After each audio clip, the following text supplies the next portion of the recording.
Karen, the self-elected tyrant of the HOA, thought the Lake Ranch office was her kingdom.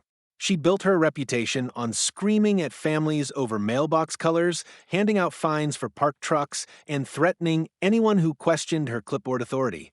The morning I walked into the office to review my property files, she stormed in like I had broken into Fort Knox. "You can't be here without HOA approval," she barked, planting herself in front of the door. Calmly, I replied, "Actually, this office manages property records for landowners. I own a section of the ranch." Her face tightened. "I don't care. You're not on my list. Leave immediately, or I'll call 911. I chuckled, shook my head, and went back to flipping through documents. True to her word, Karen snatched her phone and dialed. "Yes, officer. We have a trespasser refusing to leave HOA property," she announced loudly for everyone in the office to hear, certain her authority would be backed by flashing lights and sirens. Staff looked uncomfortable, but no one dared cross her.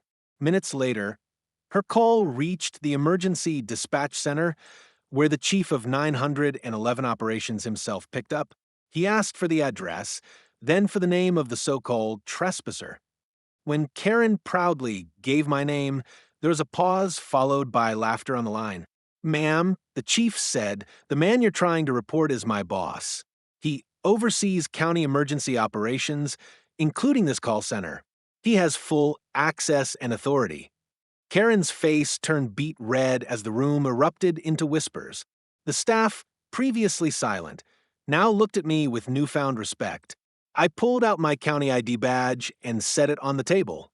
"Karen, you've wasted emergency resources for your little power trip. That's not just embarrassing, it's a crime." Before she could sputter another excuse, the chief himself called the local deputies to escort her out, not me. The final insult? The HOA board later received a fine for misuse of 911 services, and Karen was stripped of her so-called authority at the ranch office. The lesson was clear. You can't call the cops on the man who literally runs them.